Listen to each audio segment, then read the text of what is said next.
प्रणाम। मैं रामबंधु तिवारी।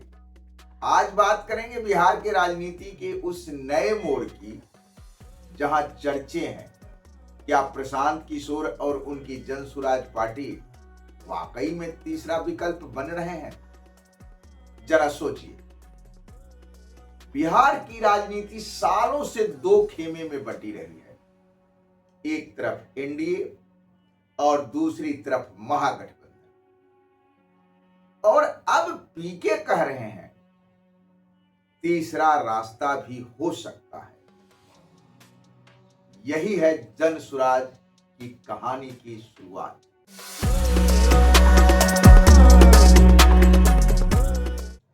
प्रशांत किशोर ने पार्टी बनाई इस सोच से कि बिहार को अब दिशा चाहिए। सिर्फ सत्ता बदलना नहीं, राजनीति का तरीका बदलना जरूरी है। उनका दावा है यह मंच जनता के असली मुद्दों पर चलेगा, भ्रष्टाचार और जाति के दीवारों से ऊपर उठकर।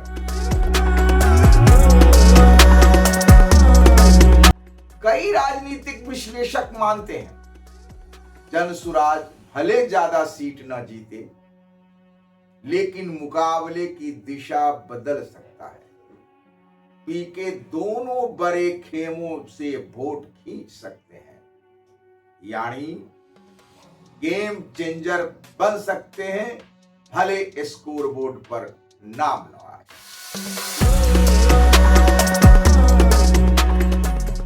पीके अब सिर्फ रणनीतिकार नहीं रहे, वो खुद मैदान में है। युवा, पढ़े लिखे और पहली बार उम्मीदवार बने चेहरों के साथ, यानी राजनीति में क्लीन इमेज का नया प्रयोग।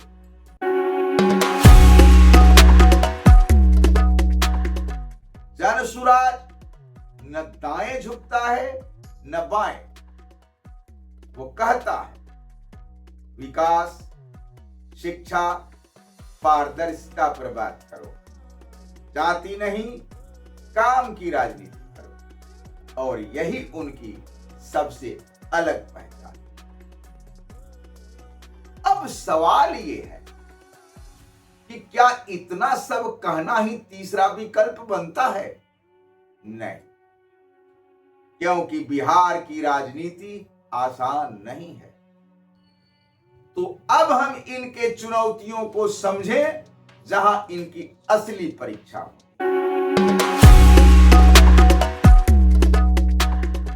बिहार की राजनीति में जातीय समीकरण बहुत गहरे हैं। जनसुराज को भी वही खतरा है। विरोधी इनके नाम के आगे पांडे लगा रहे हैं।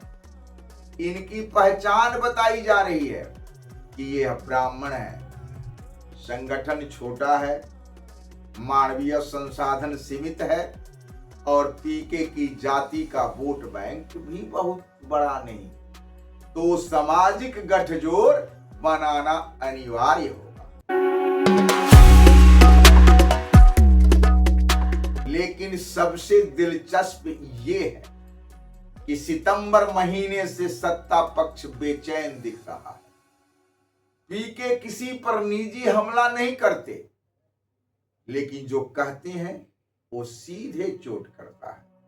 नीतीश कुमार को राजनीति का थका हुआ चेहरा मान रहे और जनता से पूछ रहे 5 किलो अनाज चाहिए कि अपने बच्चों के लिए शिक्षा और रोजगार चाहिए। इन सवालों ने सियासत में हलचल मचा दी, क्योंकि जो बातें जनता के मन में थी वो अब जोर से बोली जा रही है। पीके गांव गांव जा रहे हैं, रातें वहीं बिता रहे हैं, लोगों से सीधे संवाद कर रहे हैं। छवि बन रही है नेता की नहीं, कार्यकर्ता की। लेकिन जनता अभी परख रही है, क्या ये सच में बदलाव लाएंगे या फिर वही पुरानी राजनीति दोहराएंगे?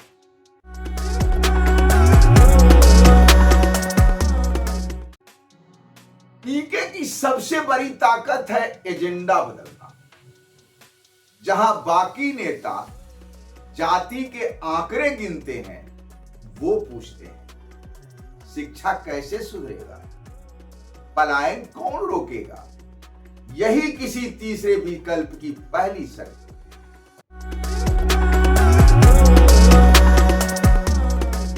तो हां, पीके ने बिहार की राजनीति में हलचल मचा दी। सत्ता बेचैन है, जनता उत्सुक है, लेकिन भरोसे की जमीन अभी तैयार हो रही है, बनी नहीं। वक्त बताएगा क्या जनसुराज बिहार में उम्मीद बनेगा या बस प्रयोग रह जाएगा। तो दोस्तों, आपके हिसाब से क्या प्रशांत किशोर वाकई तीसरा विकल्प बन पाएंगे? कमेंट में जरूर लिखिए।